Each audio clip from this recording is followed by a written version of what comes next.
In the year 2000, a small, struggling company flew to Dallas and offered to sell itself to Blockbuster for $50 million. Blockbuster's executives could barely keep a straight face. They said no. That little company was Netflix. 10 years later, Blockbuster was bankrupt. So, let's talk about the most expensive no in business history. To understand the mistake, you have to understand how big Blockbuster was. At its peak, Blockbuster had around 9,000 stores and 60,000 employees. Friday night meant one thing. You drove to Blockbuster, wandered the aisles, and argued about what to rent. It felt unstoppable, but the empire had a dirty little secret. A huge chunk of its profit came from the one thing customers hated most: late fees. Which brings us to a man named Reed Hastings. As the story goes, Hastings returned a copy of Apollo 13 late and got hit with a $40 late fee. $40 for one movie, he was furious, and it gave him an idea. What if renting movies worked like a gym membership, a flat monthly fee, no due dates, no late fees? Netflix mailed you DVDs. You kept them as long as you wanted. When you were done, you mailed them back and they sent the next one. It was everything Blockbuster wasn't. And in 2000, it was also completely broke. By 2000, Netflix was growing fast but burning money. So its founders, Reed Hastings and Mark Randolph, made a pitch. They flew to Dallas to meet Blockbuster's CEO, John Antioco. The deal: Blockbuster buys Netflix for $50 million, and Netflix runs their online business. According to Randolph, they were, quote, laughed out of the room. To Blockbuster, Netflix looked like a tiny, money-losing niche, a rounding error. Why would a 9,000-store giant care about a website that mailed out DVDs?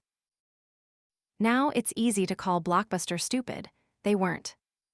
Here's the trap. Blockbuster made a fortune on late fees, and Netflix's entire pitch was killing late fees. To beat Netflix, Blockbuster would have to destroy one of its own biggest sources of profit, on purpose. That's the thing about being on top. The thing making you rich is often the exact thing you can't bring yourself to kill. Here's the part most people forget. Blockbuster almost pulled it off. In 2004, under CEO John Antioco, Blockbuster launched an online service and a program called Total Access. They even dropped late fees. And it worked. Subscribers poured in. They were actually catching Netflix. And then Blockbuster did the most Blockbuster thing possible. It got into a boardroom civil war.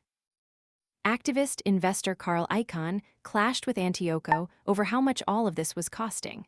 Antioco left in 2007. The new boss reversed course, cut the online investment, and brought the late fees right back. Meanwhile, Netflix had already seen the future. In 2007, it launched streaming. No mail, no stores, no late fees, just press play. Blockbuster, now without a clear online strategy, started sinking fast. In September 2010, Blockbuster filed for bankruptcy. Carl Icahn later called it, quote, the worst investment I ever made. So let's do the math that haunts every business school. Netflix in 2000, $50 million, and nobody wanted it. Netflix today, worth hundreds of billions of dollars. And Blockbuster. Today, there is exactly one Blockbuster store left on Earth, in Bend, Oregon. The lesson isn't that Blockbuster was blind. They saw Netflix clearly. They just couldn't bring themselves to kill the thing that was making them money. And by the time they finally tried, it was already too late. I'm Bobo. If you enjoyed watching a giant trip over a $50 million bargain, subscribe. I've got plenty more disasters where this came from.